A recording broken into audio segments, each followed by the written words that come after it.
Estás escuchando Milenio 3 por Aluca Nanica. Buenas noches, amigos de la Nave del Misterio. Esta es una madrugada de contrastes, sinceramente, de emociones contrapuestas en muchos casos. En el fondo, el espejo de lo que es la propia vida. Tenemos que agradeceros la lección de amor sin límite que nos habéis dado una vez más en la Feria del Libro de Madrid, provocando un fenómeno que yo creo que quizá en el futuro se ha analizado, pero desde luego nosotros ahora, además de cansados y de reactivados, como siempre que ocurre cuando entramos en nuestra casa, el estudio 1 de la cadena SER, tenemos que deciros que nos habéis hecho enormemente felices, de verdad. Incluso hemos acabado hoy firmando en los bancos, luego os lo contaremos, y hemos sentido muy cerca el alma milenaria. Pero estos primeros minutos de esta noche, en la que va a haber muchísimas cosas, en la que tenéis que estar con nosotros a lo largo de 2 horas llenas de radio y de misterio, estos minutos se los quiero dedicar a alguien de una forma muy especial. Estos minutos, queridos amigos, se lo quiero dedicar a uno de los nuestros, a un amigo que ya no está con nosotros, a un amigo que con una decisión de tinieblas abandonó esta vida y que nos ha dejado muy huérfanos.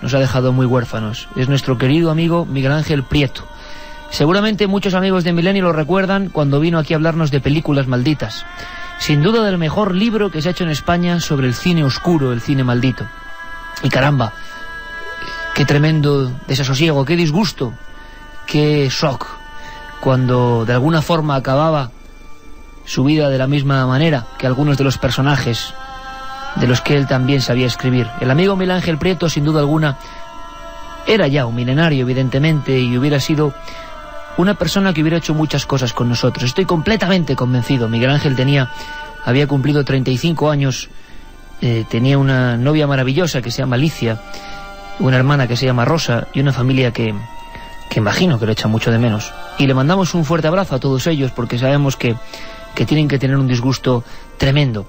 Cómo animarles, cómo mandarles un abrazo cósmico, cómo decirles que mucha gente creemos que está en un sitio bueno, que está en un sitio donde están las personas y los seres vivos buenos, que estamos convencidos con lo poco que sabemos que, caramba, seguramente en el más allá, en la otra dimensión, en los mundos paralelos, en quién sabe dónde, en qué lugar remoto, estará bien acompañado y quizá esté escuchándonos y quizá le lleguen estos sonidos. Es duro tener que hablar de un amigo que ya no está y que además se fue de una forma muy triste, apagó el interruptor de este milagro que es la vida. Pero allá donde estés, amigo Miguel Ángel, hay que decirte que hemos tenido gran admiración por tus obras, lo hemos pasado muy bien contigo, nos hubiera gustado estar mucho más tiempo contigo, nos hiciste, y creo que te hicimos en parte también, por lo menos en fragmentos, feliz, y sobre todo queremos que tu nombre, Miguel Ángel Prieto, autor de 6 maravillosos libros de cine, de música, de arte, en definitiva, tu nombre tiene que resplandecer, porque a veces injustamente en esta sociedad, muchos que merecéis el oropel, el reconocimiento, pues os veis limitados por 1001 factores, ¿no? En Milenio creemos que hay que apoyar siempre a la gente, que hay que darles alas, creemos en esa filosofía, y nos da mucha pena, Miguel Ángel, claro que sí, que no estés con nosotros. Miguel Ángel Prieto falleció el pasado miércoles, nos dejó un inmenso vacío. Creo que era el mejor especialista en su amplia gama de conocimientos. Empezó en una de las radios donde yo también empecé, en una radio de barrio, en Radio Enlace de Hortaleza. Y la verdad es que, bueno, hablando con su familia y hablando con su chica, hemos sentido el tremendo golpe que es la vida y que también es la muerte. Te merecías, amigo, estas palabras, y las decimos muy consternados, pero también sabedores de que tenemos que sacar fuerzas de flaqueza, tenemos que enviarte un abrazo muy grande y a toda tu familia. Y claro que nos encontraremos, amigo Miguel Ángel, en un futuro, en esos rumbos cósmicos en los que todos debemos vagar e investigar en el futuro. Un abrazo muy fuerte, de verdad. Y de esto no tiene culpa nadie. Si me está escuchando la familia, un abrazo cósmico, no solo mío, sino seguro de casi 1 millón de amigos que apreciaban a Miguel Ángel, que habían leído a Miguel Ángel, seguro muchos de ellos, y que él se merece un sitio de honor en los investigadores, periodistas y contadores de historias. Lo hacía como nadie. Y le vamos a echar mucho de menos. Va por ti, amigo.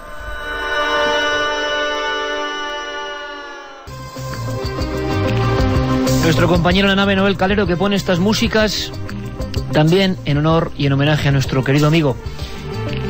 Oxígeno, nunca mejor dicho, nunca viene mal. Y hoy, pues como hay que hablar también de lo positivo, este es el espejo de la vida, ¿verdad, amigos?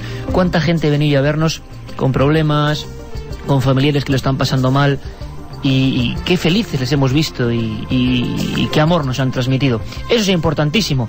Como importante, Carmen, buenas madrugadas.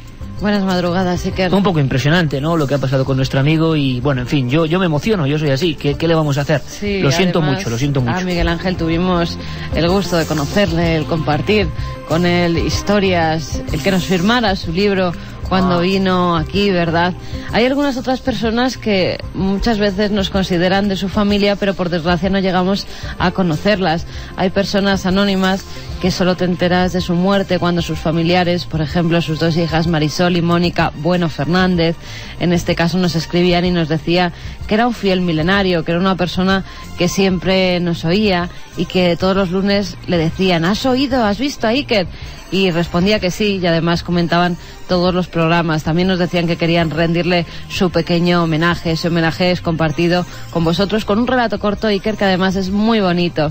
El relato que siempre contaba su padre, que se llamaba Julio, decía lo siguiente: un señor en un museo, admirando un cuadro, se le acerca un hombre y dirigiéndose a él le pregunta: ¿usted cree en los fantasmas? El señor se vuelve y mirándole le responde: yo no. Y el otro hombre le responde: yo sí. Y desapareció. Hoy tenemos, amigos, muchísimas cosas, y aunque sea también en homenaje a nuestro querido amigo que ya no está, pero está en algún sitio, escuchándonos seguro, quiero que os quedéis, porque además, fijaos qué curioso, venimos de la Feria del Libro, nada es casualidad en esta vida, y la primera vez que yo vi a mi amigo Miguel Ángel Prieto fue en la Feria del Libro. Era una inmensa cola, como ha ocurrido hoy, ¿verdad, Carmen? Y se quedó prácticamente el último. Y entonces me dijo: yo me llamo Miguel Ángel Prieto y soy escritor, con una humildad excesiva, en mi opinión, ¿no? Porque yo enseguida dije: pero bueno, si yo soy un admirador tuyo, yo tengo que firmarte a ti, tú me tienes que firmar a mí. Y recuerdo aquella sonrisa, ¿no? Y se me ha aparecido durante esta semana muchas veces esa maravillosa sonrisa de un amigo en la flor de la vida. Ocurrió en la Feria del Libro, que es una feria no de las vanidades, sino, yo creo, como ha ocurrido esta tarde-noche, del amor, ¿no? De la comprensión y del espíritu milenario más profundo. Hoy, cuando eran casi las 11 de la noche y teníamos que estar firmando en un banco en el Retiro, porque la dirección de la Feria del Libro ha tenido a bien que no siguiéramos firmando, pero nosotros jamás vamos a dejar a nuestra gente sin una firma, eso está claro. Hasta ahí podíamos llegar. Resulta que nos hemos ido bien acompañados por Pablo Álvarez, el nuevo director de Suma, que es una bellísima persona, y hemos firmado, queridos amigos, esto si lo contamos nadie lo cree, en un banco de noche, casi a ciegas, y todavía había pues como un centenar de personas, eran casi las 11 de la noche. Quiero decir con esto que nos decían: bueno, estaréis cansadísimos, pero caramba, ¿cómo vamos a estar cansados, Carmen? Con la sonrisa, con la muestra, con el mensaje, con el afecto que hemos recibido. Como digo algunas veces, queridos amigos, y perdonar por no estar ya con el misterio, que vamos ya a fondo, pero esto es muy importante, más importante de cualquier misterio. ¿Cómo vamos a estar cansados cuando uno recibe eso, que eso no hay oro en el mundo, ¿no?, que lo pague? Pues la verdad es que no, es que te dan una fuerza, un cariño, un sentimiento que yo creo que nos recompone y nos reactiva para todo el año, para seguir con todas estas noches de misterio, que podemos estar muy cansados. Algún amigo en el 7640 ya nos decía que fuéramos y que él nos hacía un masaje, que es masajista, y hoy más que nunca se lo agradeceríamos, pero ha sido un placer, como siempre, el poder charlar unos minutos con todas esas personas, el estar firmando los libros y sobre todo el cariño que nos muestran, recibir ese cariño que de verdad que nos reactiva. Pues queremos escuchar vuestras cosas, porque hay una cantidad de temas. Eso sí, hay que decir que este año, por desgracia, o bueno, no sé cómo decirlo, pero se ha tenido que cortar la cola pues de firmas en la Feria del Libro, cosa que no ha pasado nunca, como a las 7:30, es decir, que hay mucha gente que, aunque ha querido, no ha podido estar con nosotros. Nos veremos, amigos, tendremos que hacer algo gordo en Madrid. Y dicho todo esto, fijaos, porque esta noche vamos a bajar a las profundidades de unas cuevas misteriosas y extrañas aquí en nuestro país. Pero atención, porque vamos a hablar del mito Ona, o la maldición de los Ona, en una zona de Argentina que es algo apasionante. Vamos a viajar con el doctor Antonio Piñero en busca de una biblioteca que dicen que contaba la otra historia de Jesús y la otra historia del cristianismo. Unos libros encuadernados encontrados por unos beduinos y que se llaman, que conforman la misteriosa biblioteca de Nag Hammadi. Atención, porque Nacho Ares quiere contarnos, algo de un zapato fósil. Un zapato fósil, ¿será posible? Qué cosas más raras nos cuenta Nacho Ares. Ahí es nada, un zapato fósil. Con Santiago Vázquez, que estará con nosotros, nuestro queridísimo Santiago Vázquez, vamos a hablar de espiritismo e iglesia. ¿Sabéis que la iglesia todavía hoy considera el espiritismo como algo diabólico? Extrañas luces y militares en Chile, fraudes de la ciencia, la historia de un extraño cráneo en México, todo eso y mucho más. Así que si te parece, Carmen, comenzamos.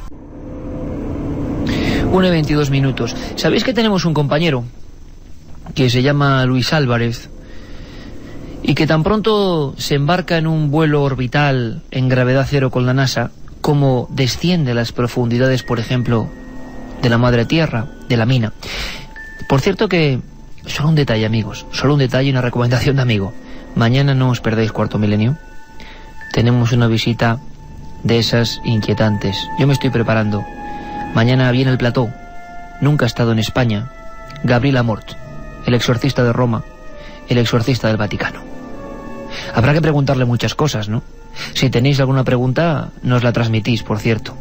Pero como decía nuestro compañero Luis Álvarez, hace bien poco, él que vive todo tan apasionadamente, nos contaba una historia que de verdad nos puso los pelos de punta.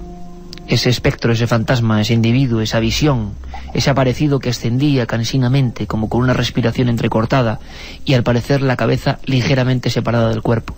Y poco a poco, vagando, como quizá lo que era un ánima errante, se iba acercando a un grupo de mineros. A los pocos días, bueno, algo tremendo. Un accidente, pero muy especial.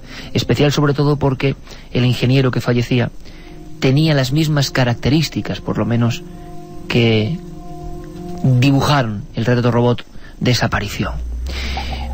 Lo inquietante, si cabe sumarle algo más, es que la prensa reflejó perfectamente el primer encuentro, el temor de los mineros que no querían bajar a la mina, porque habían visto eso, esa especie de aparecido, de profético enviado, que al parecer, nunca sabremos exactamente qué pasó, pero a 500 metros debajo de las capas de la tierra, en las entrañas de la negrura, de la oscuridad, aquel individuo, cuando estuvo suficientemente cerca, al parecer dijo palabras, o escucharon palabras los mineros, que significaban alerta, que significaban que nadie debía bajar allí. El valiente ingeniero no hizo caso, o por lo menos fue más allá, y falleció a los pocos días. Luis hizo esa investigación, y sé que quedó tan impresionado por lo menos como yo. Por lo tanto, Carmen, yo no sé qué demonios pinta Luis Álvarez de nuevo metiéndose bajo tierra. Parece que le ha gustado la experiencia, ¿eh? Sí, o tiene alma de esperólogo, o no sé qué está pasando, pero sé que él me decía que apagaba el casco, la luz del minero, y se quedaba con toda la oscuridad del entorno, y se sentían cosas muy especiales. Y caramba, lo tenemos cerca de Ribadesella, ¿no?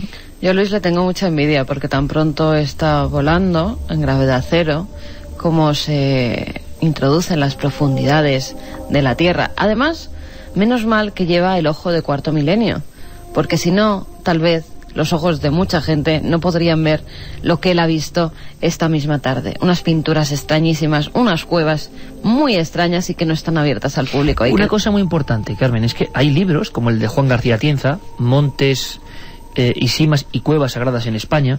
Hay toda una fenomenología sobre historias de cuevas. Por ejemplo, las cuevas subterráneas en Salamanca o en Toledo. En Toledo fueron tan famosas, por supuesto, la cueva de Hércules, donde al parecer se guardaba el tesoro, o la mesa de Salomón, pero también donde se impartía la ciencia toledana, lo que llamamos hoy ciencias ocultas. Hasta hace nada, hasta hace 2 siglos, era ciencia toledana, y se contaba la leyenda de que se impartía por los brujos y nigromantes en las oscuridades. ¿Y cuántas historias hay de cuevas y misterio? La cueva que acogió, por ejemplo, a los extraños niños verdes de Banjos, unos niños aparecidos de la nada, y que nunca sabremos si realmente ocurrió ese hecho de verdad, tiempo atrás, en el siglo XII, dicen algunos, y se fue trasladando poco menos que en libros hasta una localidad imprecisa en la España de 1898. Pero en las cuevas, desde dragones hasta mitos, y sobre todo en las lascas de piedra, los grabados, los documentos de tiempos remotos, los mensajes, los signos. ¿Cómo leerlos? ¿Qué se siente en esas profundidades? Y sé que Luis tenía muchas ganas de por lo menos brevemente contarnos que están abriendo hueco en lugares quizá no pisados hace muchos años por otros hombres, intentando meter el micrófono y la cámara para saber algo que tiene que ver con antiquísimos rituales extraños. Luis Álvarez, Ribadesella, en Asturias. Buenas madrugadas, amigo. Buenas madrugadas, compañeros, ¿qué tal? Pues no sé si también como tú, porque creo que estás viviendo una serie de experiencias, como siempre, al límite, ¿no? Como siempre al límite, porque hoy hemos pasado ni más ni menos que 6 horas, Iker, metidos en una cueva internacionalmente muy importante, una de las quizás 5 cuevas más importantes del mundo, la cueva de Tito Bustillo, aquí en Ribadesella, y hemos pasado 6 horas de la mano de Alfonso Millara, que es el director de esta cueva, observando no solamente los paneles de pinturas rupestres, el arte más primitivo que existe, arte de 30.000 años de antigüedad, sino que también hemos tenido la oportunidad, y es un absoluto privilegio, de entrar allá donde nunca jamás entra nadie, quizá por la dificultad, quizá por esos pasos tan estrechos por los que es muy difícil pasar y por los que evidentemente nunca entran los turistas. Pero yo hablaba, Luis, de rituales incluso. ¿A qué te referías cuando nos mandabas casi un agónico teletipo, ¿no?, por decirlo de alguna forma, intentando describirnos antes de entrar en antena lo que estabas viendo? Te deslizabas por lugares de poder, no sé si lugares buenos o malos, y lugares de rituales hace tantos miles de años en nuestra tierra, en la tierra asturiana, ¿no? Claro que sí, tenemos que imaginar, Iker, que aquí en el norte de España, hace nada más y nada menos que 30.000 años, ese primer hombre, que era el Homo sapiens sapiens, tan parecido a nosotros como que somos iguales, tanto a nivel genético como a nivel de conciencia. Bueno, pues ese primer hombre, llegó un momento en el que se empezó a preguntar ciertas cosas que hoy día son muy normales y que la religión da respuesta.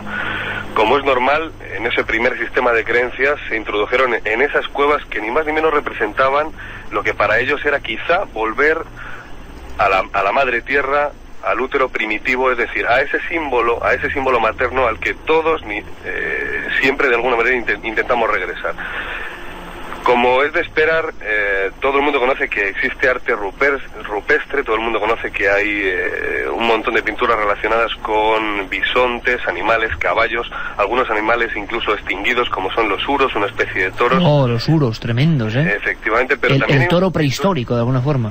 Efectivamente, pero también hay unas pinturas esquemáticas mucho más extrañas, muy poco conocidas, que tienen algún significado y que hoy por hoy los verdaderos expertos en esta materia no se llegan a poner de acuerdo. Fíjate, Iker, que hemos tenido la oportunidad ni más ni menos que entrevistar a don Francisco Javier Fortea ayer, que es catedrático de la Universidad de Oviedo en prehistoria y es uno de los 5, y cuando lo digo así lo digo con todo el orgullo de decirlo además porque es español, uno de los 5 mayores expertos en el mundo en prehistoria junto con otros compañeros franceses. Pues bien, este hombre lleva más de 40 años investigando este tipo de figuras, este tipo de pinturas, este arte primigenio.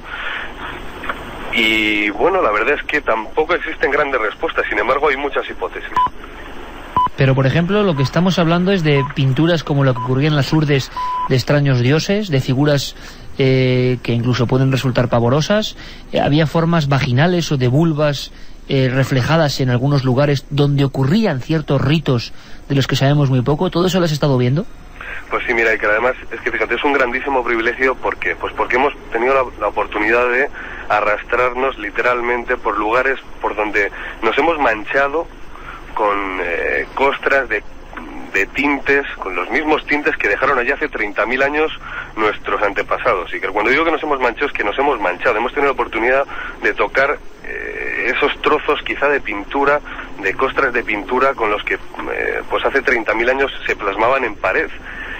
Y exactamente que, bueno, vamos a intentar organizar toda esta información, porque la galería de Tito Bustillo es una galería de 800 metros de profundidad, es una cueva muy antigua, y tenemos un panel principal de pinturas en el que aparecen todo tipo de animales, sobre todo caballos, bisontes, uros, etcétera. Pero hay otra serie de camarines, de pequeñas galerías, de tabernáculos, donde muy apartados de esa galería principal, una especie de galería grande, por la que salen una especie de brazos con unos camarines, una especie de tabernáculos muy muy pequeños, donde posiblemente tenían lugares ciertos rituales, sobre todo muy bien diferenciados por las pinturas que allí aparecen. Tenemos pinturas de vulvas, de hecho se llama camarín de las vulvas, y sin lugar a dudas, Iker, pese a que es muy controvertida esta teoría, sin lugar a dudas tendrían seguramente allí lugar dos tipos de ritos. O bien era un lugar donde las mujeres parían, Ajá. o bien era un lugar donde se recibió una especie de iniciación sexual.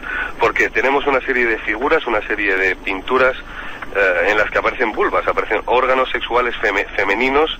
Marcando un territorio muy concreto que lo vemos como una especie, para que todo el mundo lo visualice, como una especie de apartados, de reservados dentro de la cueva, ¿no?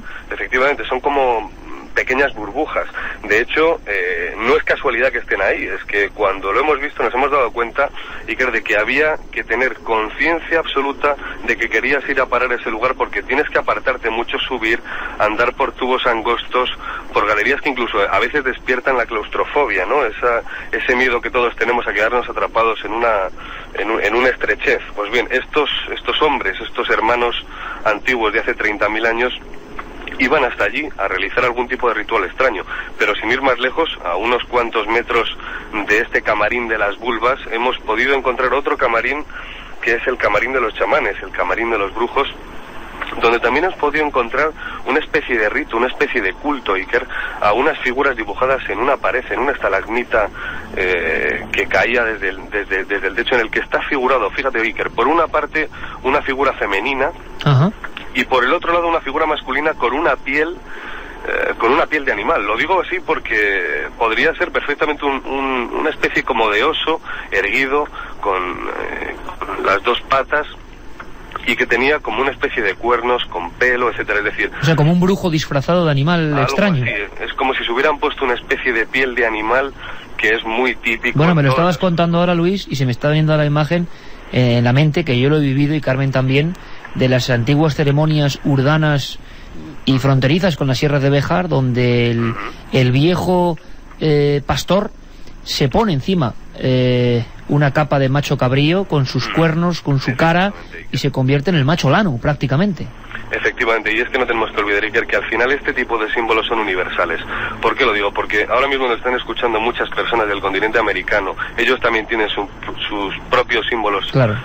Tienen sus propios rituales chamánicos, tienen sus propios brujos, y tenemos además una disciplina científica, Iker, que esto es quizá lo que nos orienta, la linterna que nos guía en todo este entramado de teorías, de extrañas figuras, y es ni más ni menos la sociología comparada. ¿Y qué significa, Iker? Pues que hoy día en el planeta tenemos lugares en lo más profundo del Amazonas donde podemos llegar a comparar, a entender, a observar a un montón de comunidades, de personas que todavía quizá viven ancladas en el Paleolítico, que es precisamente donde eran estos primeros hombres de hace 30.000 años. Y esas costumbres, esa cultura que hoy podemos observar, tienen también esas costumbres de pintarse incluso el cuerpo, y claro, de pintar cosas en las paredes. Pues bien, son muy parecidas. Los dibujos esquemáticos de parrillas, de escaleras, de puntos, de vulvas, etcétera, etcétera, de seres antropomorfos, son muy parecidas a las que hemos encontrado aquí, lo cual significa posiblemente una sola cosa, y es que el inconsciente colectivo, Iker, arroja las mismas imágenes desde la noche de los tiempos. Y hay que añadir aquí que, cómo le gusta a mi amigo Luis el inconsciente colectivo, ¿eh? La cabra tira el monte. Está hablando ahí de los arquetipos fundamentales de la cultura arcaica, que la gran pregunta es ¿por qué hombres tan diferentes, separados por miles de kilómetros, e incluso a veces miles de años, dibujan, visionan sus monstruos, sus dioses son los mismos, ¿no? Como si hubiera ahí un magma primigenio del que todos bebemos. Por cierto, Luis, ¿ha habido alguna pintura en especial? Muy interesante eso de los rituales sexuales o del lugar paritorio, ¿no? Hay que imaginarse, hace tantos miles de años, a esa mujer que, claro, estaba haciendo un rito iniciático, no dar la vida, en ese lugar bajo tierra, o, cuidado, igual, rituales de fecundación. Es que nos parece hasta lógico dentro de lo que cabe. ¿Ha habido alguna pintura en concreto de las que estás descubriendo con luz y cámara que te haya llamado especialmente la atención y que quieras contar a los oyentes, Luis? Sobre todo la que os he comentado hace un momento, en la que aparece una especie de brujo, una especie de hombre con esa capa de piel animal, que representaría seguramente un lugar de iniciación, y esto ya sí que es especulación clara, de otros chamanes, es decir, de otros brujos, otros hombres que estarían precisamente observando el mundo de lo trascendente, el mundo de los espíritus. Esos hombres que no se dedicarían a la caza, que no se dedicarían a otro tipo de tareas dentro de esas pequeñas comunidades de hace 30.000 años, sino que se encargarían tan solo de curar, fíjate, tan solo digo, ni más ni menos, que curar a sus seres queridos, a sus vecinos, a sus compañeros de tribu, incluso comunicarse con los ancestros, ¿no? Pero lo más impresionante del hecho de entrar en una cueva es que te das cuenta de que el símbolo de entrar en una cueva es exactamente parecido, y es una sensación que hemos tenido todos, tanto José Gómez, que es nuestro segundo operador de cámara, como Javier Cerdá, que es nuestro operador de cámara. Todos hemos coincidido en tener la sensación de que entrábamos pues como en la madre tierra. Fíjate que es un símbolo que todos quizá comprendamos, ¿no? La madre tierra, ¿no? Ese útero primitivo que tiene unas paredes rugosas pero suaves, con agua, en la más absoluta oscuridad. Ese lugar en el que estuvimos todos alguna vez durante 9 meses y al que posiblemente entraron una y otra vez aquellos hombres de hace 30.000 años dándose cuenta de que estaban entrando otra vez en casa. Pues perfecta la crónica, está descubriendo ese equipo de Cuarto Milenio y de Milenio 3 esa entraña de una cueva fascinante. Estamos viendo y estáis comprobando que existen pinturas que parecen todavía frescas, y si hace una semana hablábamos del Tassili, de las figuras de los extraños dioses, de los que parecían venir del cielo, de las figuras que de repente contactaron aparentemente con los seres humanos, aquí estamos viajando a lo más profundo de nosotros mismos, rituales de fertilidad, rituales sexuales, rituales de nacimiento. ¿Te parece, Carmen? Sería interesante en la vía de contacto que no sé si le hemos dado, 7640, palabra clave milenio. Vamos a dar todas las vías de contacto, las de los sábados. Porque hay muchas cuevas por España y muchos amigos que estoy seguro que conocen cuevas con su historia. Sí, además también tenemos noticias impactantes de cuevas en Badajoz, que se han encontrado un cráneo trepanado que parece del Neolítico. Bueno, ahora la cráneo trepanado del Neolítico en Badajoz. Sí, en Badajoz, tremendo. Vamos a dar primero esas vías de contacto para quien quiera comunicarse o contarnos esas cuevas, esos escondites que muchos de los pueblos, de las localidades de nuestro país y también de otros países seguro que guardan muchos secretos. 7640, palabra clave milenio, espacio, vuestros mensajes, también los mails, milenio3 con número @cadenaser.com y america@ikerjimenez.com. ¿Qué ha pasado en Badajoz? Pues mira, un equipo de antropólogos de Extremadura, de Granada y de Grecia están estudiando un cráneo trepanado del Neolítico. Lo han datado hacia aproximadamente el 9300 antes de Cristo. Madre mía. Forma parte de un conjunto años. funerario hallado en una de las 5 cuevas naturales de Fuentes de León. Es el único cráneo con estas características que se ha hallado en Extremadura. Además es el resto más antiguo extraído hasta el momento de las cuevas de Postes. La trepanación, por si alguien no lo conoce, consistía en perforar un orificio en el cráneo con un fin curativo o para dejar salir por él, según decían en algunos rituales y creencias ancestrales, los malos espíritus y también las enfermedades. La calavera pertenece a un individuo que sufrió 3 trepanaciones y fue encontrada fracturada en 2 mitades. Esta persona, se sabe por ello, que murió tras recibir un fuerte golpe en la cabeza. Además tenía la frente deformada, lo que lleva a los especialistas a pensar que esta deformación se debió a que el sujeto permaneció amarrado fuertemente con un correaje en la cabeza dentro de la cueva durante buena parte de su vida.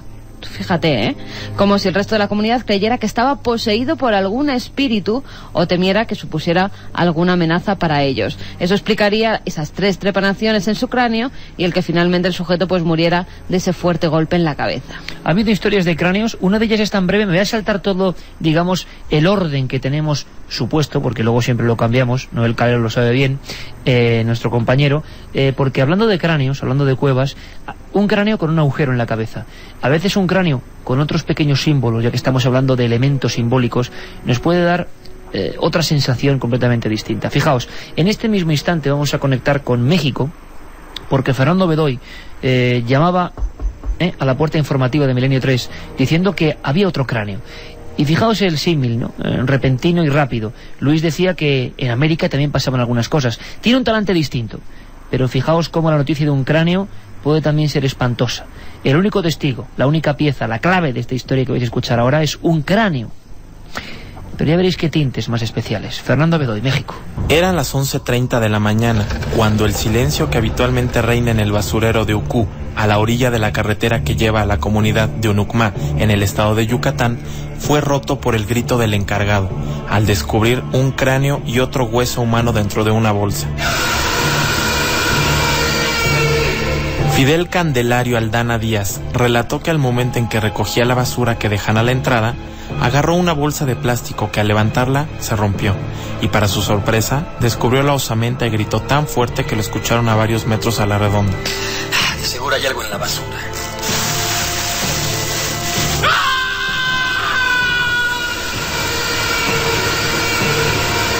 En 3 años de encargarse del tiradero, era la primera vez que encontraba restos humanos. El director de la Policía Municipal de Ucú, Benito Muñoz Torres, señaló que ya tomó conocimiento del hecho el Ministerio Público para que tome cartas en el asunto y confirmó lo que ya se imaginaba la comunidad. Todo parece indicar que el cráneo fue utilizado para algún rito satánico, pues en la parte superior tenía residuos de cera de vela negra.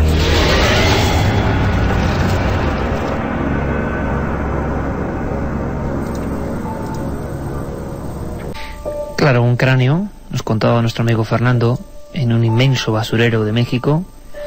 Bueno, puede parecer cualquier cosa, pero cuando hay vela negra, ¿verdad? Vela negra encima de un cráneo.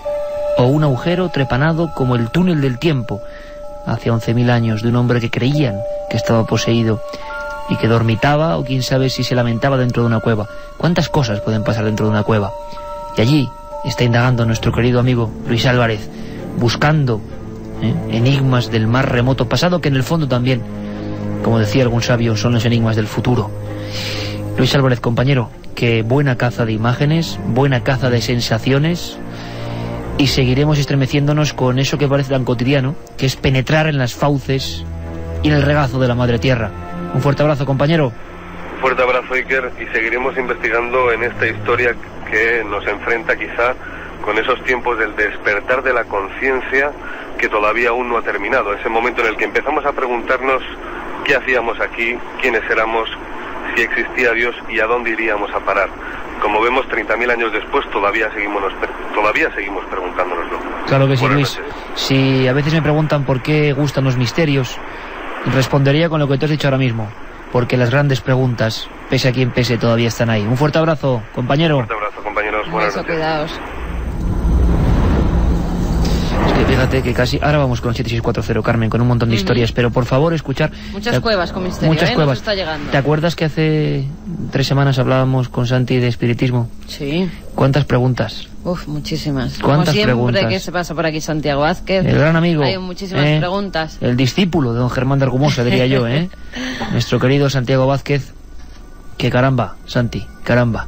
Es decir, que el espiritismo está condenado todavía hoy.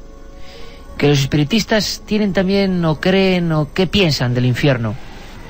¿Por qué los exorcistas y la Iglesia está tan preocupada por los fenómenos que surgen del espiritismo? ¿Por qué creen que es una llave para el mal? Santiago Vázquez, buenas noches. Buenas noches, Iker. Hablábamos de ciertos fenómenos o de ciertas verdades para los espíritas. Sí. No hay demonio, Sí. sí que hay mal.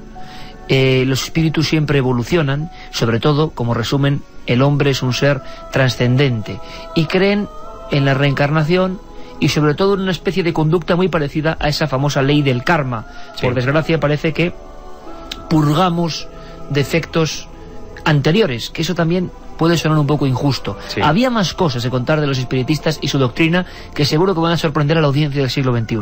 Santiago. Sí, en efecto. Hay un dato que hay que resaltar y la verdad pienso que siempre tiene que ser dicha, la verdad, en este caso histórica. Y es que en su momento, y no solamente en su momento, sino actualmente, la Iglesia Católica, condenó el espiritismo directamente, y no solamente eso, sino que lo tachó de origen diabólico. Es decir, Kardec tuvo unos problemas tremendos en su tiempo con la Iglesia, y más tarde, en efecto, pues igualmente ha ocurrido, hasta tal punto que la Iglesia en su catecismo dice, por ejemplo, que hacer espiritismo, pues poco más o menos es un acto que no se debe hacer. No se debe hacer. Hace poco tenía la oportunidad, Santiago, de hablar con 2 exorcistas oficiales de la Iglesia, y me di cuenta que lo que más temor les producía realmente, o lo que ellos consideraban como elemento culpable, sin duda alguna, de muchas, vamos a decirlo así, sintomatologías casi diabólicas, era siempre la ouija, el espiritismo. En efecto. Acercarse al espiritismo era condenarse casi. Me sorprendió todavía hoy esa visión, así como la Iglesia ha sabido, vamos a decirlo así, ¿no?, adaptarse a los nuevos tiempos en muchas materias.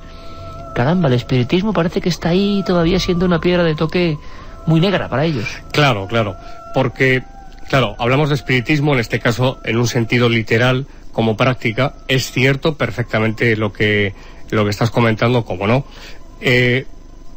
Muchos de los casos de posesión, aparente posesión o posible posesión, han comenzado, y esto es cierto, hay que decirlo, han comenzado con una sesión de espiritismo. Eso es un hecho. Eso es un hecho. Eso hay que dejarlo bien claro. Ahora bien, es una práctica dentro del espiritismo, pero yo ahora me refiero al espiritismo como doctrina. ¿Por qué ese enfrentamiento, esa colisión intelectual entre iglesia y espíritas? ¿Por qué? Muy sencillo. Porque el espiritismo contradice muchos dogmas de la Iglesia Católica. Es sencillamente por esa razón. En la anterior sección, la última vez que hablamos de este asunto, no comenté algo que es importante decir. Y es que el espiritismo no cree en la condenación eterna. Claro, aquí encontramos un choque frontal, literal, con uno de los dogmas de la Iglesia Católica, que precisamente es ese: la condenación eterna en un infierno. Bien es cierto que, por ejemplo, haciendo memoria, Juan Pablo II escribió que el infierno no es un lugar, sino un estado del alma. Dijo Juan Pablo II. Pero es que recientemente Benedicto XVI ha dicho que el infierno existe y que es eterno. Esto ha sido muy reciente. Es decir, que vuelve a confirmar la opinión de la Iglesia, iba a decir medieval. No, es que nos vamos antes de la Edad Media. Es decir, la existencia del infierno no se puede negar desde dentro de la Iglesia, porque es un dogma. Sin embargo, los espiritistas, también los teósofos, por ejemplo, niegan que un padre, como es Dios, del que nos habló Jesús, condene eternamente. Eternamente quiere decir para siempre, sin fin, sin remisión, sin posibilidad de poder arrepentirse y tener una nueva oportunidad. Esto los espiritistas es lo que dicen, que todos, en resumen, que todos algún día, unos antes, otros después, cuando el espíritu de cada uno de nosotros se purifique y alcance ese grado de perfección, llegará a Dios. Y esa no es la opinión de la Iglesia. Unos, claro, esto es tema para otro programa, cuando quieras lo hacemos. Unos son los 4 destinos. Actualmente no se ha rectificado el esquema dogmático teológico de la Iglesia. Para el alma hay 4 destinos, según la Iglesia, según la teología católica: el paraíso o cielo, el infierno, el purgatorio y, agárrense, el limbo. Claro, el limbo no aparece por ninguna parte de las Escrituras, pero tampoco el purgatorio. Y el infierno, habría mucho que hablar sobre el infierno, porque Jesús habló de la gehenna de fuego, el valle de Hinnom. De eso puede hablar mucho mejor que yo el profesor Piñero. Pero claro, ahí los espiritistas se resisten a creer que un padre, que es todo amor, también justicia, mande a un hijo suyo, su alma, a tormentos de fuego en un infierno para siempre y sin final. O sea, ruptura, choque frontal y rotundo entre el espiritismo y la doctrina católica. Una curiosidad, Santiago, sí. Porque, como te digo, a veces me ha dado la impresión, quizás esté equivocado, de que los pocos conocidos, digamos así, espíritas que siguen en España, no es que renieguen, les da miedo relacionarse con las prácticas espíritas. ¿Recomienda la doctrina espírita hacer espiritismo? No. Y esto es bueno que lo digamos. Efectivamente hay que tener mucho cuidado, siempre lo estamos diciendo, no nos cansaremos de hacerlo. El espiritismo no recomienda, sino que solamente deja en manos de aquellas personas que realmente tienen la preparación y la facultad de poder hacerlo, que son los médiums. Es decir... Claro, pero ¿y sí. quién diagnostica que es un medium? Claro. Ese es el problema. No hay una universidad, ¿no?, de espiritismo, efectivamente.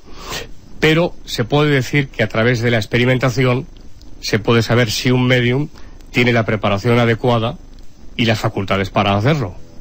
Bien a través de trances, que es un fenómeno que se da, como bien sabes, dentro de esta doctrina.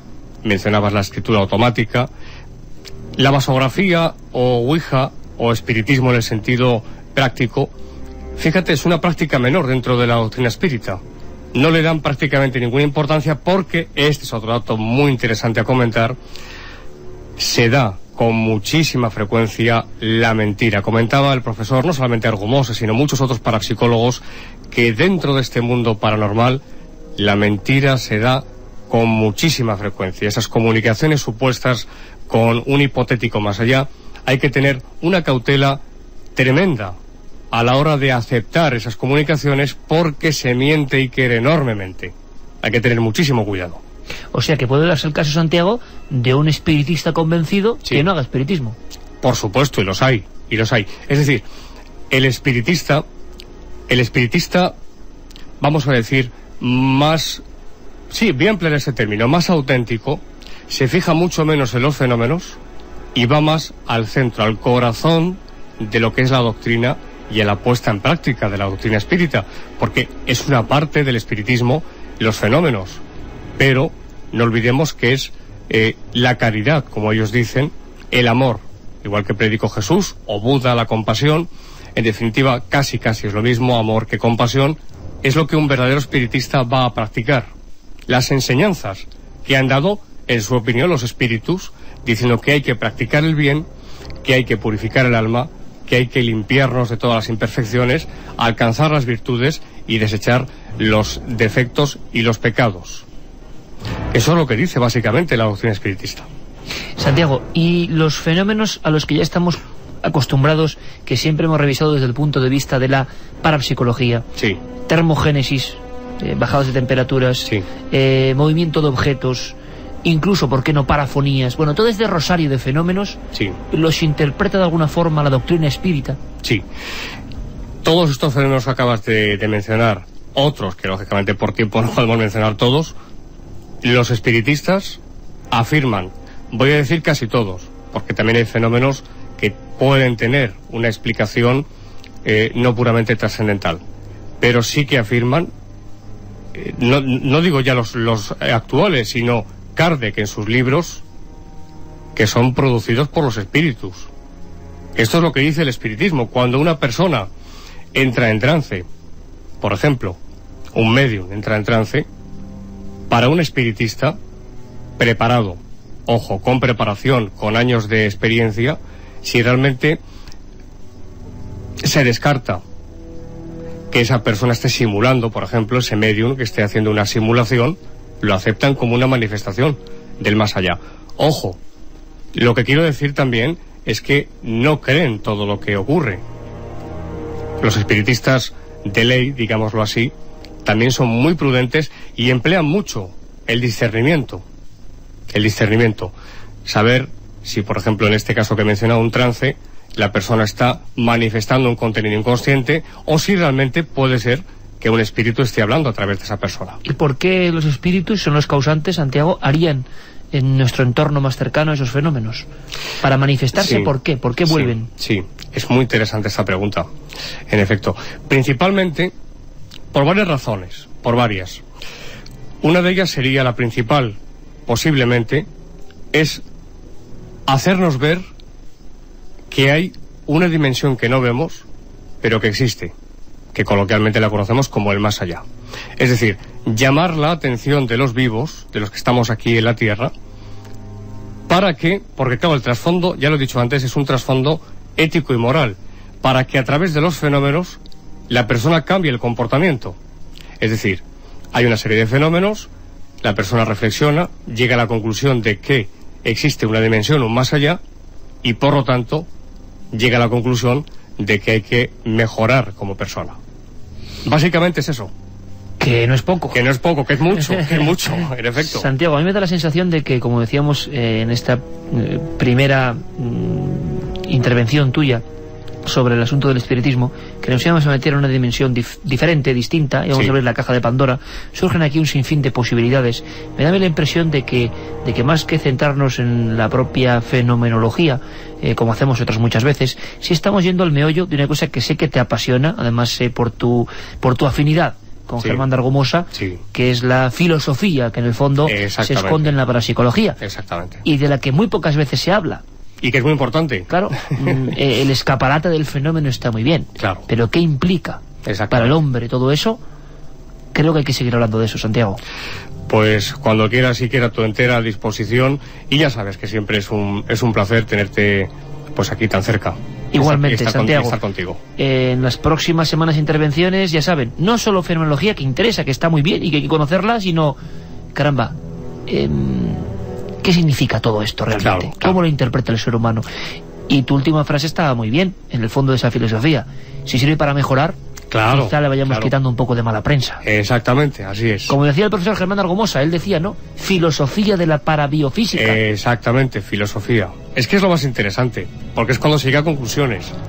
Pues iremos dándolas, o iremos por lo menos acercándonos a ellas. Santiago, gracias. Muy bien, Iker, gracias a ti. Un Un abrazo. abrazo. Vamos con esos mensajes. 7640, palabra clave milenio, espacio y lo que nos queráis contar, como José Luis, que nos dice que vive en Jerez de los Caballeros, en Badajoz, no muy lejos de Fuentes de León, donde han encontrado el cráneo, que tiene que ir a informarse y de paso que nos informen a nosotros Y nos manda un par también. de fotos. Eso. Vivo en el Goibar, en Guipúzcoa, a 6 kilómetros de una cueva de un chamán en la que aparecieron una serie de colgantes trabajados. Bueno, estuve estudiando en Alicante el arte macroesquemático y es de los más extraños. La figura más abundante es la del chamán con cuernos, nos informaba Iván desde Qué Valladolid. interesante. Los antiguos hombres de Paracas en Perú se hacían las trepanaciones tanto por estética como por estudios científicos, nos lo dice Víctor Minaya de Perú. Y hombre, yo he estado allí viendo los cráneos deformados, como los egipcios, se deformaban la frente y el cráneo para parecerse a los dioses. Las grutas de San José en Valldusó también se han encontrado restos arqueológicos. Tiene el río subterráneo más largo de Europa. No hay más tiempo, Carmen. Habrá tiempo después de las noticias que vienen ya, que está muy revuelta toda la actualidad. Y aquí viene nuestro amigo David Martos. ¿Cómo estás, compañero? Bien, gracias. Vamos a enterarnos de todo lo que pasa en el mundo y después regresamos con un sinfín de historias aquí en Milenio 3 en la SER. Noel Calero, que nos pone esta música, que es que yo creo que no hay otra que pueda levantar tanto el ánimo a las 2 y 6 de la madrugada aquí en España. Abrazos a los amigos de Chile, de Argentina, de México, de Colombia y de Estados Unidos, que se unen a esta radio de ilusión y los misterios. Yo creo que esta fue... Es que, claro, oigo algunas músicas y me entra, tú ya sabes, Carmen, lo del abuelo Cebolleta, que es ya... Yo no sé si en América entenderán algunas palabras como nosotros, por fortuna, no entendemos, porque el lenguaje se enriquece y varía. Cuando me refiero a abuelo Cebolleta, me refiero a ese abuelo con barba blanca y pie vendado, que aparecía en unas célebres viñetas de un gran artista, Ibáñez, de la factoría Bruguera, si no recuerdo mal. Y que bueno, era el abuelo que nadie quería oír sus historias porque era muy pesado y porque la repetía. Pero yo cuando escucho esta música, Carmen, es que me acuerdo de la primera vez que la escuché en Radio Vitoria, cuando estaba pasando algo sobre mi ciudad. Yo era muy pequeño y el informativo de la radio empezaba con esta música, hablando de ovnis sobre Vitoria. Imaginaos el impacto. ¿Estaría yo aquí en este momento si esta música no hubiese sonado aquel día del otoño del 83, con el locutor nervioso diciendo ovnis sobre Vitoria? Cuánta gente joven, cuántos amigos jóvenes que quieren hacer periodismo, que les gusta esto de contar las cosas, nos han visitado hoy. ¿Qué dicen los amigos del 7640? Antes de que me cuentes eso del tiburón, Bueno. madre mía, qué tiburón que ha aparecido en Denia. Claro, que luego dicen, no, los tiburones, leyendas urbanas, tan grandes, 8 metros. Sí, pero este no era peligroso, Ya, luego ya. lo comentaremos. Sí, no será peligroso, pero yo veo un tiburón de estos, o peregrino, o boquiancho, o ballena. Sí, solo con ver la Y claro, silueta, ¿verdad? a mí me da un paro cardíaco de momento, o sea que no será peligroso, pero puedo morir de infarto si veo eso hacia mí. Mira, Sonia y Norman nos dicen, hola, genial, la firma de libros a última hora en el banco. Gracias por vuestro compromiso En y el banco simpatía. y sin No luz. cambiéis nunca. Mira, además, Entre tinieblas. Sonia y Norman nos han traído algo que tengo yo encima de la mesa, Sí. que es un álbum Sí, sí, de sí, una asociación muy Precioso. pequeñita, que se llama PROA. Es una asociación para acoger ¿Cómo es- y para cómo es adoptar deletreado? animales. ¿Proa? PROA, como la proa de un barco. Como barco, proa. PROA, proaweb.org es la página web. Y ahí, pues bueno, yo estoy que se me cae la baba con Rona, con Beethoven, con Negro, con Bola, con Homero, con Loira, con aplo, bianco, telo, bueno, son todos preciosos, me los llevaría todos a casa, de verdad que sí. Estas asociaciones pequeñitas pues no tienen tanta gente que las visita y por lo tanto los perritos pues se quedan mucho más tiempo también allí, entonces estaría bien ayudarles, ¿verdad? Claro que sí, a las pequeñas asociaciones que custodian nuestros amigos los animales. Ya sabéis que este año nuestra cruzada es contra todos aquellos que abandonen un animal, cualquier animal, y cuando es un perro, un gato, y bueno, pues nos entristece doblemente porque son casi humanos, ¿no? Entonces, Proa Web, otros amigos que se suman al carro milenario. Eso es. Y también tenemos un álbum con sus fotografías, sus historias, algún día iremos contando algunas, ¿vale? Claro que sí, historias preciosas, a veces muy tristes, de verdad. Vamos a hacer, los que seamos milenarios de espíritu, que es lo que importa, caramba, hay que erradicar esta lacra, de gente que nos contaban unas historias. El domingo estuvimos con los amigos de ANA, Asociación Nacional de Amigos de los Animales, siendo con mucho orgullo jurado de una cosa que hacían ahí cerca de Colmenar Viejo, pues casi 1000 personas y como 400 perros, una cosa increíble. Qué cariño tenían esas mujeres, que eran las que, también los cuidadores, pero yo me acuerdo de las chicas que fueron amabilísimas con nosotros, de verdad. Qué sensibilidad con los animales, qué historias de cachorros tirados por las ventanas de los coches. En la carretera nacional, tirados por las ventanas. Yo no voy a decir lo que pienso que haría con el que tira un animal por la ventana. Además, ¿no? Fíjate, esa misma mañana se adoptaron perritos que llevaban incluso 10 años en la asociación sin adoptarlos nadie, y bueno, fue mágico. Con la ayuda también de muchos actores que estaban allí, de series como la de Yo Soy Bea, Aida, Mónica Estarreado, bueno, estuvieron allí apoyando. Los amigos de Cuéntame, que todos son milenarios. Pues mira, gracias a eso pusimos nuestro granito de arena y que esos perros tengan una verdadera familia. Y de verdad que tanto las asociaciones pequeñas como Proa en este caso, como los amigos de Acógelos, que gracias a la campaña que hicimos, de verdad amigos, visitar acógelos.org, como un ratón, un clic vuestro de ratón puede salvar a un perro. Estamos ya cerca de los 1000 collares antiparásitos que estamos consiguiendo para perritos, como los amigos que tienen mucha fama y han hecho una gran labor del refugio. Bueno, todas las asociaciones de animales pueden contar con nosotros, con la nave del misterio, porque estamos completamente a favor. ¿Qué dicen los amigos? Y esta noche debe ser noche mágica también, porque noche de nacimientos. José Manuel Doblado, que acaba de ser papá. Felicidades, hombre. Y también Pedro de Sax, que está en el hospital donde ha nacido mi primera hija María y está acurrucada a mi pecho y estamos escuchando Milenio. Pues para los dos nacimientos... un día y milenaria. Bueno, oye, eso ya está bien, Para los dos nacimientos, José Manuel Doblado y Pedro de Sax. Más bien para los tres, porque Javier Sierra ha sido también papá. Javier Sierra, nuestro querido compañero, el hombre de los libros. El hombre de los libros ha tenido a su niño... A Martín. Que ya tenemos fotos de él. A él y a Eva, muchísimas felicidades, que esperamos conocer muy prontito a Martín, y un milenario más. Oye, y a todos los que han nacido esta semana, nuestro abrazo cósmico y estas notas de música que están sonando, que les van a bendecir, claro que sí. A ver, fíjate, David nos dice extraterrestres en Cueva Los Casares de Guadalajara. Claro. Hombre, ahí es un experto, nuestro querido amigo Juan Ignacio Cuesta Millán, que conoce esa cueva como la palma de su mano, y que un día le traeremos aquí para que nos cuente historias y mitos y realidades de las cuevas. ¿Os apetece? Pues lo haremos. En una cueva de los Vélez, en Almería, apareció una pintura de la que hoy es el símbolo toda la provincia, el índalo. Sí, claro. Pintura... representación mágica, todavía no muy bien explicada, pero que bueno, que ya se ha convertido en un símbolo, en un sello.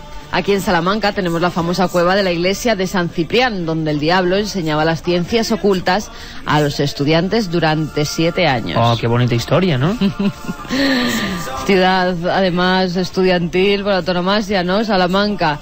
Hola Iker, soy Andrés de Jerez de los Caballeros, Badajoz. Mi pueblo tiene miles de grutas y pasadizos que aprovecharon los templarios. En Villanúa, Pirineo de Jaca, está la cueva de las Huichas, o Guixas, que en aragonés significa brujas. ¿Sería punto de reunión o aquelarres? Seguramente, claro, como las de Zugarramurdi, ¿no? Famosas cuevas de Zugarramurdi, que además están activando su museo... No solamente eso, sino que se buscan 2 plazas para estar en el museo. Nada, todo el mundo que quiera enseñar en Zugarramurdi ese museo, pues que mande el currículum al ayuntamiento. No será mal oficio, ¿eh? No. Ser guía brujeril del Museo de la Brujería de Zugarramurdi. Sí. A ver si le toca algo milenario, hombre. Hola Iker y Carmen, veraneo cada año en Ribadesella y he estado varias veces en Tito Bustillo. Te cautiva por completo, es único. Oye, pues ahora vamos a ir, no a una cueva, sino a una isla. Atención a lo que vamos a contar, ¿eh? Atención, vamos a ponernos inquietantes, Noel, porque, fijaos, leyenda urbana, bueno, puede ser leyenda urbana, pero yo creo que lo más enigmático y misterioso es que, ¿cómo decirlo? Algunas tienen parte de realidad. Vamos a ir hasta Argentina para escuchar a nuestro compañero Fabio Junco, porque además parece que han crecido en la estadística algo inquietante de verdad. Se habla de que hay una zona de la Patagonia en Argentina, una zona de la Patagonia, que, caramba, todas las familias, todos los que se casan o hacen su vida allí, pues lo pasan fatal, lo llevan fatal. Realmente es algo singular. ¿Por qué les va mal a la gente en esa zona? Claro, pues resulta que cuentan que hay una maldición, la maldición de los viejos indios Ona. Es algo apasionante, es pura sociología. Un indio, viéndose cercado por el avance, vamos a decirlo así, del hombre blanco, dijo que ninguna familia, ningún matrimonio sobre todo, prosperaría. Y según dicen algunos estudiosos, precisamente en esa región está el nivel más alto del planeta de separaciones. Madre mía. A que por lo menos es interesante. A ver qué opináis. Quiero saber de vuestra opinión. El 7640, palabra clave milenio. Vamos a Argentina, Noel, ¿te parece? Con Fabio Junco, me dice que sí. Nuestra nave hacia la Patagonia. Buenas noches, Iker. Tengo para contarles una historia que está cercana a lo que se conoce popularmente como el mito urbano. Y en este caso, un mito urbano de una provincia, la que está más al sur de la Argentina, esto en Tierra del Fuego, el fin del mundo, como señalaban algunos historiadores, y entre sus ciudades más conocidas está Ushuaia y Río Grande. En esta ciudad se habla de un mito, una supuesta maldición Ona, es decir, de la comunidad de los aborígenes Onas. Una maldición que está sobre esta isla, según la gente, un mito urbano que ha crecido en los últimos 30 años. Y particularmente se habla de que en el aspecto familiar se van a impedir la formación de matrimonios o al menos la prosperidad de las parejas. Otra versión de la historia o del mito es que quien llega a Tierra del Fuego va a encontrar lo que desea, pero también lo va a perder.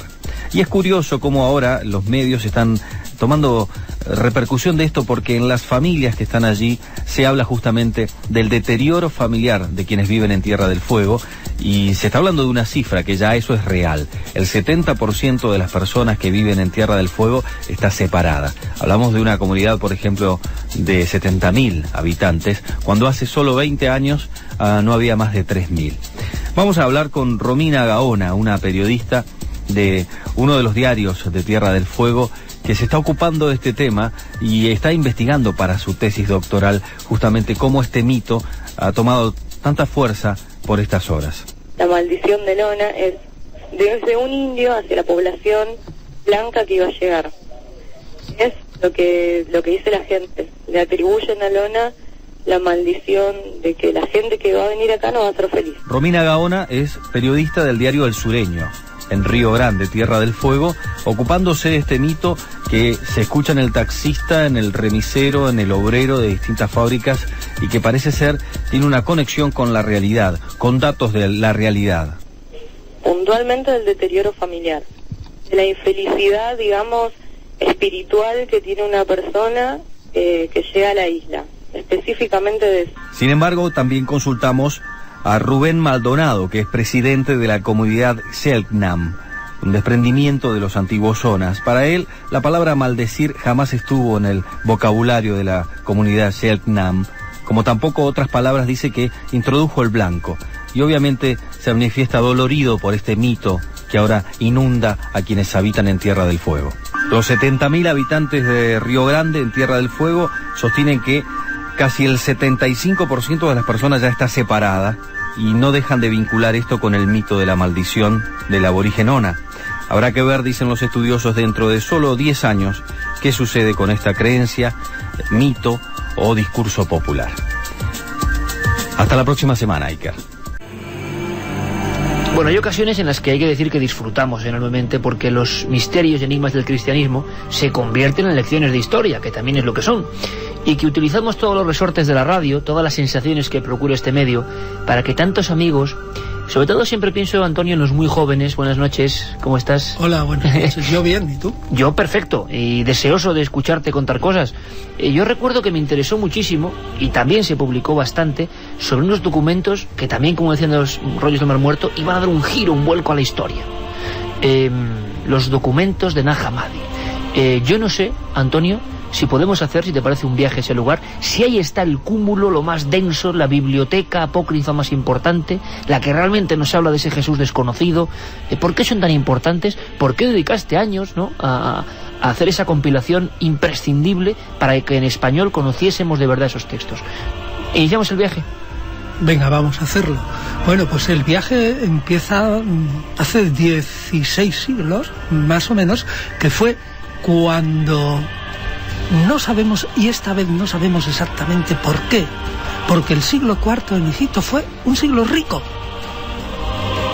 Y sospechamos que todos esos documentos de los que vamos a hablar ahora, pues salieron de un negocio, lo que se llamaba un scriptorium, de un negocio de librería. Es decir, un señor que tenía unos cuantos esclavos, que se dedicaba a copiar una serie de textos de religión, porque cayó en la cuenta de que había un montón de egipcios, están escritos en copto, en lengua egipcia. Copt, Gipt, es egipcio tal como lo decían los árabes. Están escritos, como digo, en copto, en lengua egipcia, en el siglo IV, en un momento en el que había, según los últimos estudios, bastante dinero, en el que, digamos, la gente egipcia empezaba a poder, digamos, gastar en libros, pero lo que no sabemos es por qué los encerraron ahí. Ese librero cogió sus libros y los metió también en una tinaja. Bueno, pero lo cierto es que en torno a 1945, al final de la Guerra Mundial, pues... Perdóname, Antonio, muy cerca también en la cronología del hallazgo de Qumran. Es prácticamente, hay una diferencia como de un año o dos, ¿no? Es totalmente sorprendente. Unos están al lado del Mar Muerto, Nag Hammadi, que es la antigua Kenoboskion. Kenoboskion está, para que la gente se entere, un poco cerca de la fantástica ciudad de Luxor, allí en un... Y claro, todo cerca del Nilo, ¿no? Bueno, pues entonces hacia esa época, no se sabe con toda exactitud, pues una serie de pastores, de gente de ahí, lo que buscaban eran nitratos. Y entonces, buscando nitratos, pues se encontraron con que había un gran pedrusco que se debía de haber caído y empezaron a cavar debajo. Y efectivamente, cavando debajo que formaba como una especie de oquedad natural, ¡plaf!, dieron con la azada, con el pico o con lo que fuera, un golpe y sonó un crujido de cerámica. Y entonces, ¿sabes lo que pensaron? Que habían encontrado un tesoro. Y no se equivocaban de alguna forma, sí, ¿no? Pero ellos no lo sabían, fíjate. Y entonces empezaron rápidamente y sacaron una tinaja. Y en la tinaja lo que había era 13 libros. Los 13 libros son, como para que la gente se haga una idea, como si fueran de una enciclopedia, porque eran así, pero de grandes, aproximadamente gordos igual, cubiertos en cuero, muy bien encuadernados, y se decepcionaron. No había monedas, solo había 13 libros. Y además no estaban en árabe. Dijeron, es una porquería. Bueno, pero dijeron, algo sacaremos, y los repartieron entre las familias. Pero fíjate qué mala pata, que como tardaron al principio en vender, la madre de uno de ellos, del Códice 13, si no me equivoco, ¿tú sabes para qué utilizó alguna de las hojas? Me lo estoy temiendo. Pues para envolver como bocadillos o una suerte de comida, y luego, como tenían grasa, las utilizó para prender fuego. Y así perdimos prácticamente casi todo el libro 13. ¿El Códice 13? Sí, prácticamente. Es de novela esto, Sí. Y luego resulta que empezaron a venderlo a señores, que tú sabes que en Egipto hay, que van circulando por aquí, hay un mercado negro, hoy día está mucho más perseguido. ¿Pero desgajaban los libros, Antonio, sí, o vendían a bloque? Unas veces los vendieron a bloques y otras los desgajaron. Algunos los desgajaron, pero la mayoría, por suerte, a bloques. Y se vendieron a diversos, digamos, pues intermediarios. Y estos, a su vez, pues intentaron colarlo, pero al principio no sabían qué es lo que era, hasta que cayó en manos de alguien que pertenecía a esa, digamos, especie casi protegida que son los coptos de egipcios, son quizás entre 10, 12, 14 millones, que emplean la lengua copta todavía en la liturgia, y les cayó un libro de estos y dijeron, anda, si esto está en nuestra lengua, la lengua.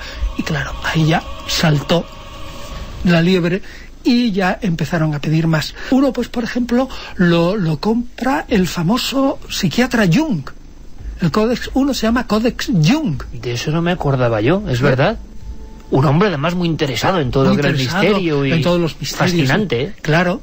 ¿Y se sabe de sumas de dinero que se pagaron en la época o eso no ha trascendido? Bueno, pues normalmente se sabe al final pues que se vende la colección por menos de $1 millón, pero en realidad no se puede saber. Todo eso es ficticio, ¿cómo te vas a enterar? El mercado negro, sí, lo compra de aquí, de allá. Pero lo cierto es que al final, claro, el gobierno egipcio pues ha dicho que eso es suyo y lo ha ido recuperando, y hoy los 13 están en el Museo Copto del Cairo. Menos ¿sí? Esa parte que... Bueno, lo que se perdió, pero por lo menos la parte fuera. Ah, y lo curioso, otra cosa también, fíjate cómo sabemos de la fecha de ese scriptorium, digamos, de esa librería donde había un dueño de esclavos que copiaban y luego vendían los libros. ¿A qué no te imaginas? Pues fíjate la cosa curiosa, resulta que esos libros están encuadernados, como decía, en cuero, pero la encuadernación es doble. Son 2 tapas de cuero y luego tienen sus correas para cerrar el libro. Y dijeron, estas 2 tapas pues quedan aquí como muy fofos. Y antes de coserlas, ¿sabes lo que se les ocurrió? Pues fueron cogiendo los papiros que había por allí, por el scriptorium de otras cosas, y los metieron dentro para acolchar.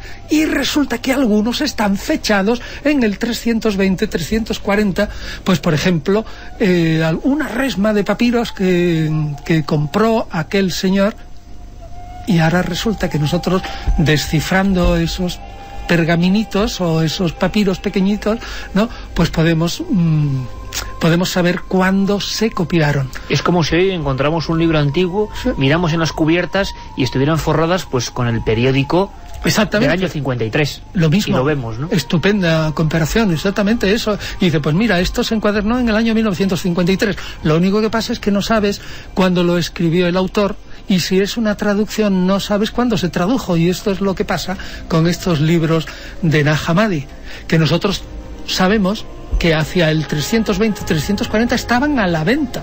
Bueno, ¿y son una bomba, Antonio? Hombre, son una bomba ya relativa, porque la bomba es cuando te dicen cosas de la prehistoria del cristianismo.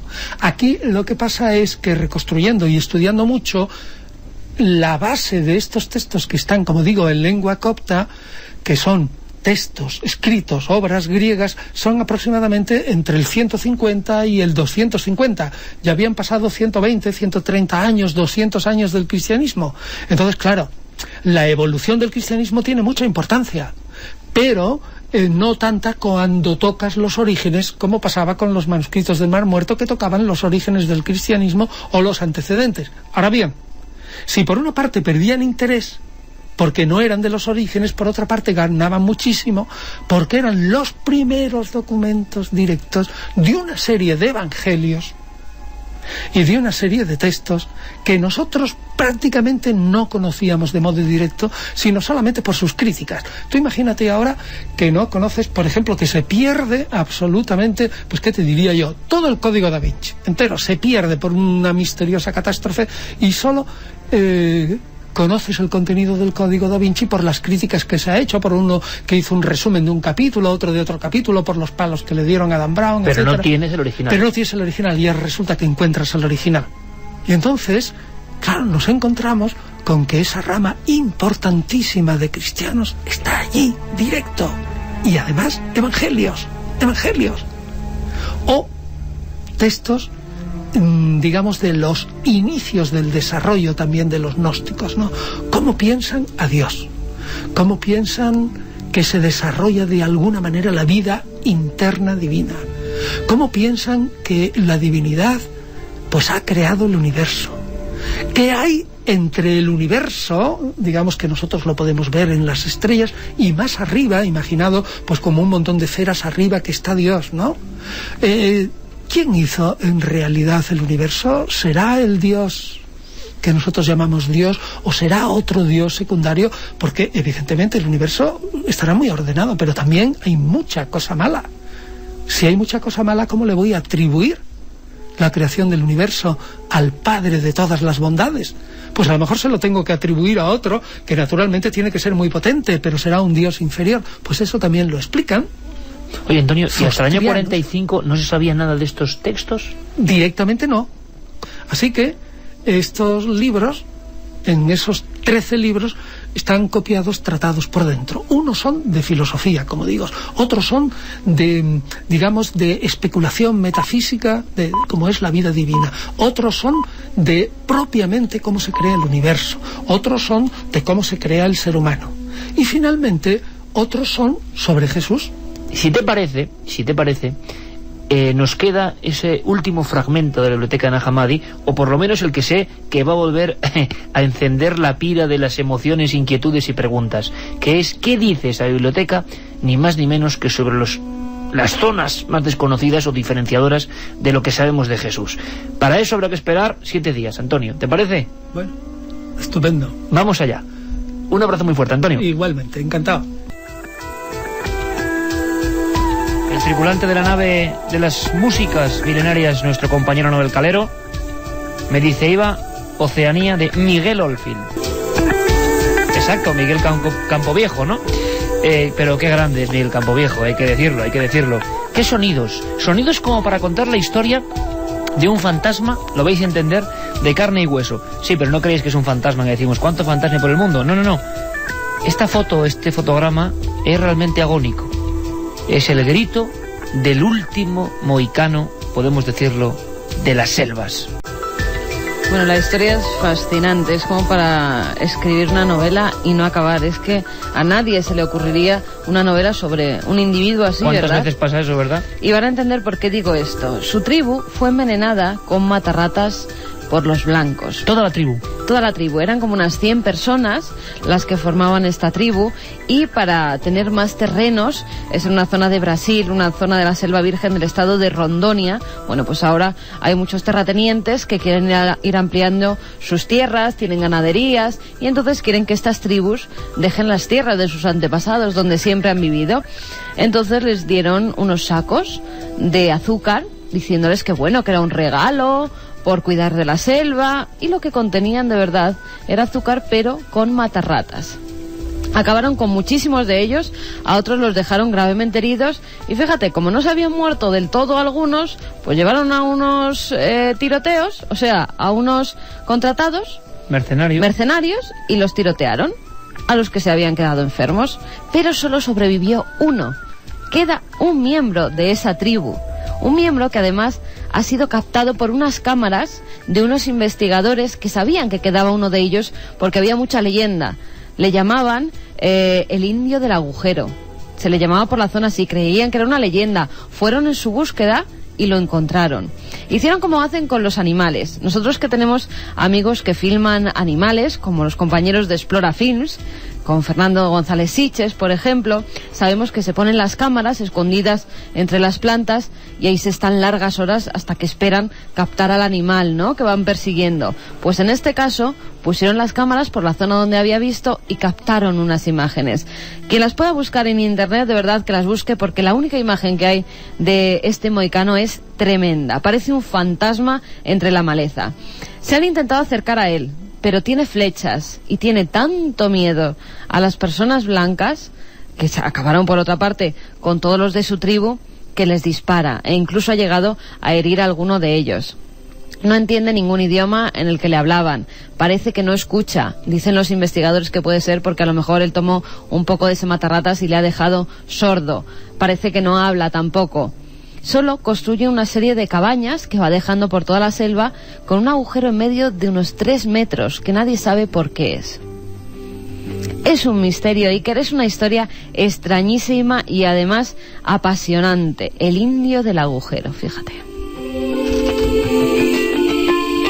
Yo acabo de poner la típica cara de asombro, que alguna gente siempre se cree que no sé, que es simulada o algo así. Pues bueno, estaba igual que cuando estoy en la tele, con esa cara que, bueno, no voy a decir a qué parece, pero vamos, que sí, que es de asombro, perplejidad y todo lo que queréis ponerle, porque claro, estas historias siguen ocurriendo. Yo me acuerdo de ese libro, claro, legendario, ¿no? Los topos, ¿no? De Manu Leguinechi y Jesús Torbado, años 70, madre mía, que hablaban de la gente en España, en nuestro país, que llevaban 30 años escondidos porque creían que todavía era guerra y estaban escondidos. Los topos, si podéis encontrarlo en cualquier librería de viejo, no os va a decepcionar. Un documento de primer nivel, sociológico y periodístico. Pues bien, las fotos de algunos de esos topos, de esos hombres que eran captados por la cámara por vez primera, de alguna forma es la misma expresión de este último mohicano de las selvas. Como decimos, es el grito final de una tribu.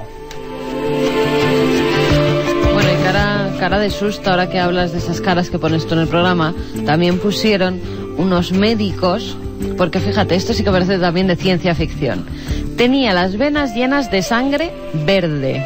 Bueno, alucinante.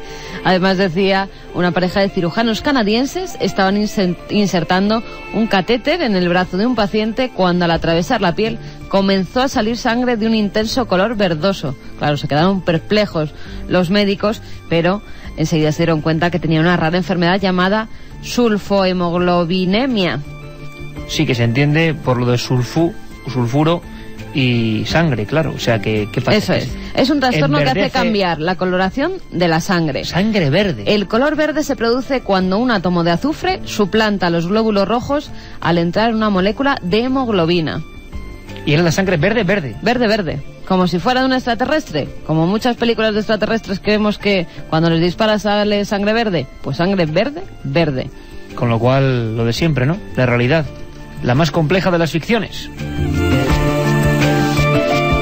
Por cierto, que hablando de ficciones, de realidad, de cosas alucinantes, ¿no sabéis la polémica que desde hace casi 80 años se viene creando alrededor de un objeto? Nuestro compañero Nacho Ares, director de la revista de Arqueología, como siempre ha puesto la lupa sobre un OPART, un supuesto objeto fuera del tiempo. Zapato fósil. Caramba, esto es imposible, ¿no? Bueno, pues no sabéis la cantidad de libros que se han escrito dando veracidad al zapato fósil. Diálogos, no voy a decir de besugos, pero interminables sobre quién pudo dejar esa huella de un zapato hace tantos y tantos siglos o milenios. ¿Qué fue del zapato fósil? ¿Qué pasó con él? ¿Qué sabemos de él? Luz sobre este objeto, sobre este elemento del museo imposible de la arqueología. Nacho Ares, que además acaba de estrenar un libro maravilloso, un libro que presentaremos aquí con todos los honores, Dioses de la Arqueología. Madre mía, qué fotografías. Creo que es uno de los pocos libros centrados en OPARTs, en objetos fuera del tiempo, como hace Nacho en su sección aquí de Milenio 3. ¿Qué os parece? Uno de los más bizarros, de los más extraños. ¿Un zapato fósil? La historia que voy a relatar es tremendamente ambigua. En 1917, para otros en 1927, un ingeniero y geólogo amateur llamado John T. Reid, o quizá un tal Alfred Knapp, se topó en el cañón del Pescador en Nevada, Estados Unidos, con un extraño fósil. Pertenecía al estrato de caliza del periodo Triásico, es decir, hace 225 millones de años. Lo insólito de este fósil es que en él se ve perfectamente representada la huella de un zapato, una huella humanoide de hace millones de años. El hallazgo fue publicado en el New York Sunday American del 8 de octubre de 1922. En el documento redactado por el descubridor se decía claramente que el fósil era la marca del talón de un zapato que había quedado fijado en la roca por la presión del propio pie, como si la superficie fuera una especie de plástico. Las microfotografías realizadas posteriormente por el Instituto Rockefeller confirmaron que se trataba de una huella de zapato y que en el fósil se podía ver perfectamente la huella del talón y del doble recubrimiento del calzado. La antigüedad fue acortada en estos estudios posteriores, dejándola entre 5 y 15 millones de años como máximo. En cualquier caso, en esa época no había nadie sobre nuestro planeta que luciera tan sofisticado zapato. Las preguntas seguían sin tener respuesta. Sobre la superficie del fósil se podían ver las huellas del cosido de la suela, lo que demostraba un origen claramente humano. A esto había que añadir el desgaste del lado derecho de la suela, lo que hizo pensar que se trataba de un pie derecho y que el zapato había sufrido un uso continuado. La huella de zapato del Cañón del Pescador cuenta con muchas contradicciones. No solamente se habla en la documentación de 2 descubridores en 2 años totalmente diferentes. Los geólogos creen que, de ser auténtico, no es más que un capricho de la naturaleza. Sin embargo, muchos detractores creen que esta misteriosa huella no es más que una buena falsificación hecha por alguien, quizá uno de los descubridores, para conseguir notoriedad. Vamos con algunos de esos mensajes. 7640, palabra clave, milenio, espacio y lo que nos queráis contar. Ya sabéis que en estas noches de los sábados Magazine podéis opinar de lo que queráis. En mi pueblo, Cetina, Zaragoza, hay un paraje que se llama la Peña del Diablo, porque hay una roca donde dicen que se posó el diablo. En ella hay 4 huellas de cabra talladas. Ah, qué interesante. Lo comentaba Chris. En Cetina, sí, como Gutiérrez de Cetina, pues hay muchos sitios donde realmente se habla de las zarpas del demonio, ¿no? Uno de los casos más célebres es en Cuenca, donde un mozalbete fue perseguido por una monja que, en cuanto se vio excesivamente cortejada, se dio la vuelta. Y para aquel mozalbete, lo peligroso es que empezó a escuchar los cascos de los pies de cabra, o de las patas de cabra, sobre el adoquinado del corazón de esa ciudad. Y dicen que, como pasa en otros lugares de España, pues bueno, tuvo la suerte de encontrar una pequeña ermita o pequeña iglesia, y allí el demonio, lamentándose, que era la monja disfrazada, dejó su zarpa ignífuga, como un ánima casi, en la piedra. Y todavía muchos se sorprenden al conocer de primera mano, al ver que está allí, esta bonita leyenda de la España diabólica. ¿De verdad eran personas? Pobre indio, eso no es de personas, es de puntos suspensivos. Sabela desde Vigo nos dice, puede ser cualquier persona que quiera vivir de otra manera. No, en este caso no, se sabe que acabaron con toda su familia, con toda su tribu. Si no, es difícil en ocasiones llevar un matrimonio como para hacerlo con una maldición encima.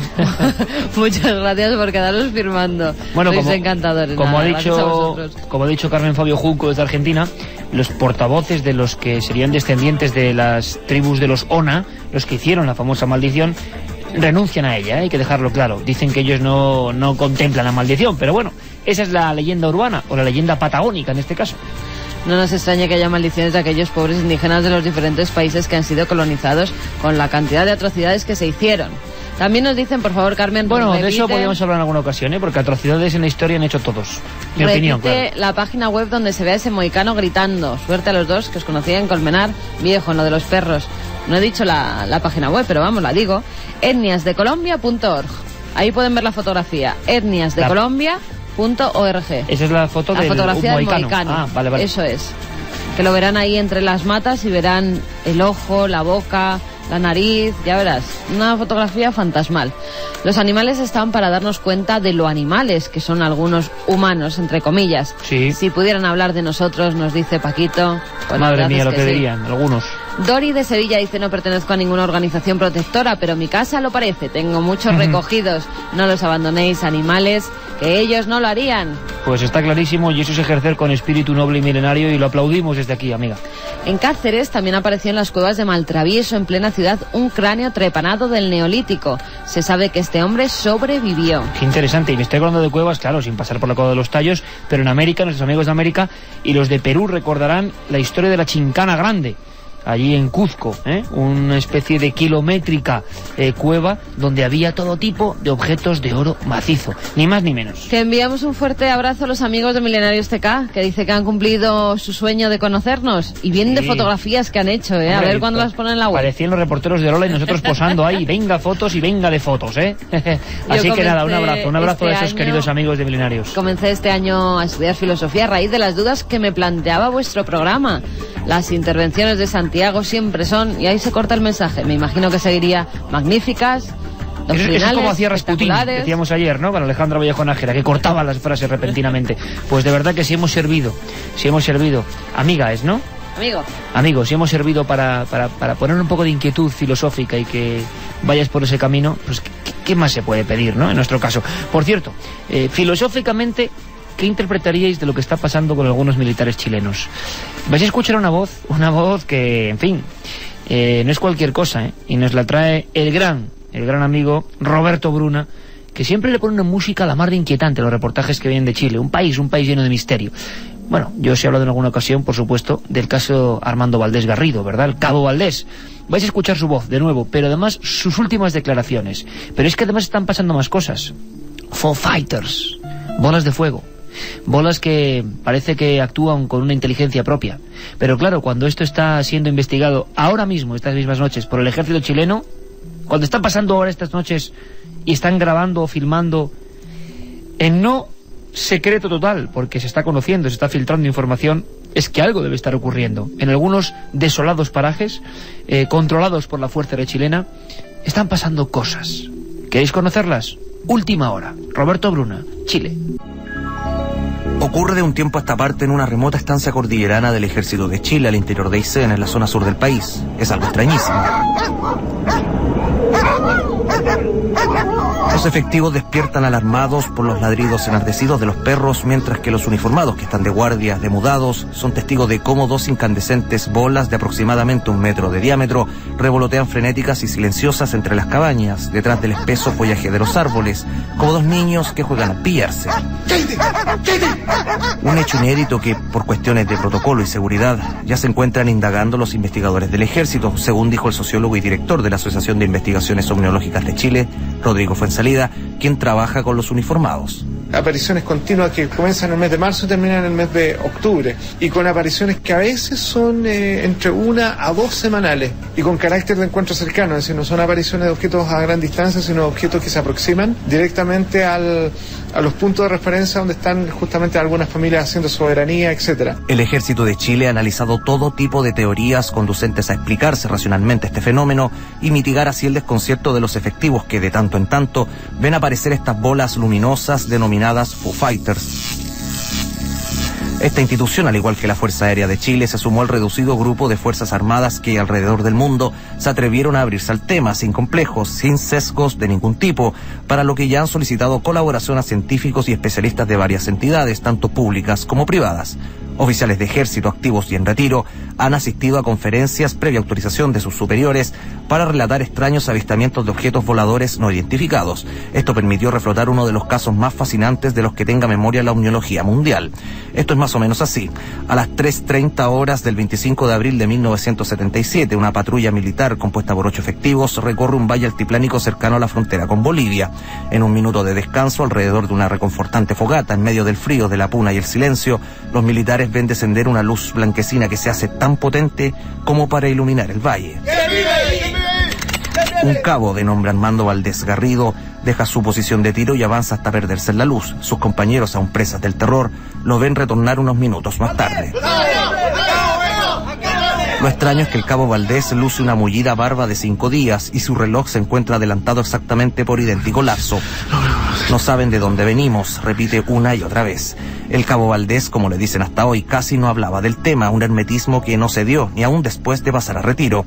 Eso hasta que en febrero de este año, gracias a la apertura del ejército ordenada por su propio comandante en jefe, Óscar Izurieta, el cabo Valdés se presentó en una conferencia llevada a cabo en Viña del Mar para relatar lo vivido en ese lugar. Dijo no recordar nada, aunque aún conserva esa pavorosa sensación de estar ante algo desconocido, completamente fuera de este mundo. De todo un poco, hasta que con el tiempo fui superando y al final logré dominar esta parte y ya no me tiene sin cuidado. Recuerdo con miedo en la memoria, pero yo no tengo miedo, pero sí en el momento que ocurrió lo he hecho con mucho miedo. Fuimos uno solo con pánico y terror. ¿Por qué las Fuerzas Armadas de Chile se abrieron a este tema?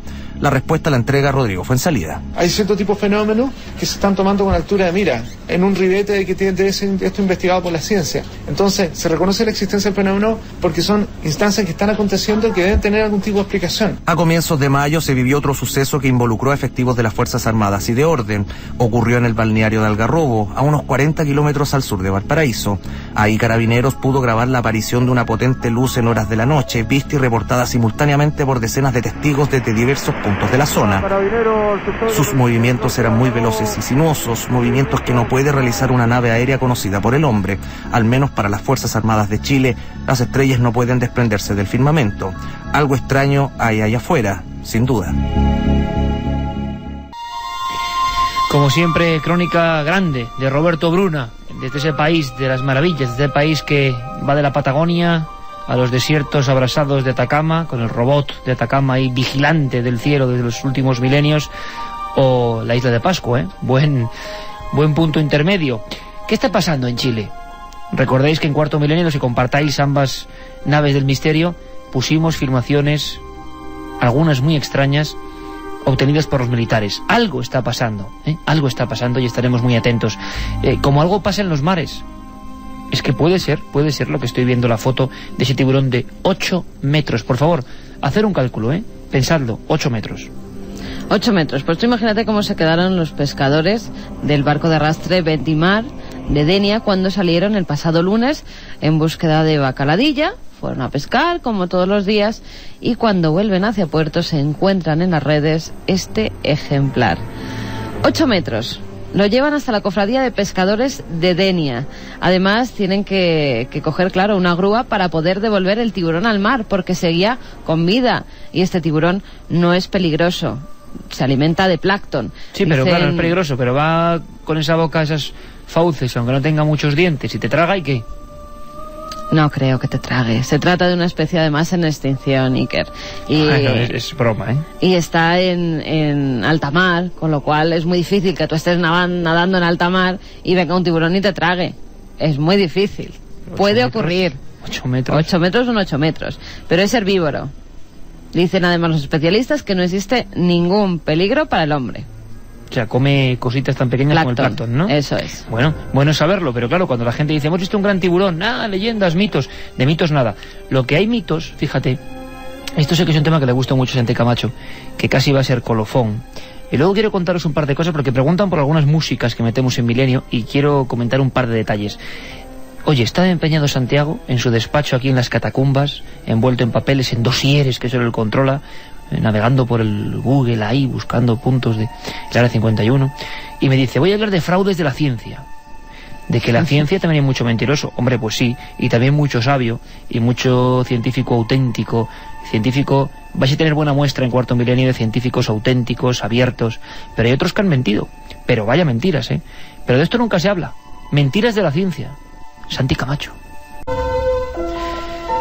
John Sudbo era presuntamente un gran médico, un gran científico, que descubrió cosas interesantes. Afirmaba, por ejemplo, que el uso de antiinflamatorios reduce el riesgo de cáncer de boca en los fumadores, y así lo publicó en The Lancet, una prestigiosa revista médica. Claro que al poco tiempo se descubrió que ese y muchos otros artículos eran pura invención.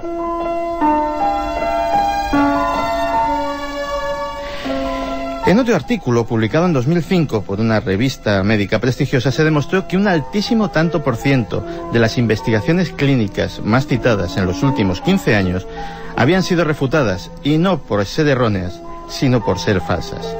Esto puso de manifiesto una realidad desconocida hasta entonces.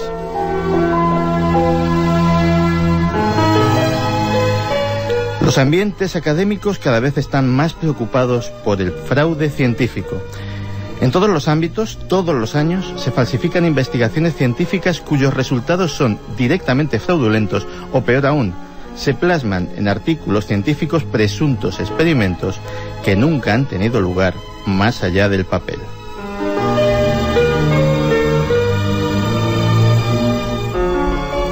¿Pero por qué mienten los científicos? Pues básicamente por la misma razón por la que miente el común de los mortales: el dinero. Los organismos, centros académicos y empresas que gestionan las subvenciones para la invención piden resultados. Y cuando estos resultados no llegan, los investigadores caen en la tentación de maquillarlos un poco, cuando no, inventarlos. La principal herramienta de la que se valen los científicos tramposos es básicamente la misma que suelen utilizar otros colectivos que han convertido la mentira en parte de su quehacer diario. Esto es, la estadística. El truco consiste en seleccionar solo los datos que apoyan nuestra tesis, ignorando los que pudieran contradecirla, y buscar la forma de interpretar y presentar estos resultados de forma que sirva a nuestros intereses. Es lo que en política, donde la manipulación estadística ha alcanzado la categoría de arte, se llama cocinar la encuesta. Si a esto le sumamos que cientos de investigaciones y experimentos no son jamás replicados para comprobar su validez, tenemos como resultado un panorama desolador. Las mayores bolsas de fraude suelen estar en las industrias alimenticia y farmacéutica, donde las cantidades de dinero en juego son tan descomunales que constituyen una perpetua tentación para los pícaros, que muchas veces, en el ámbito científico, suelen llamar mentirosos a los otros.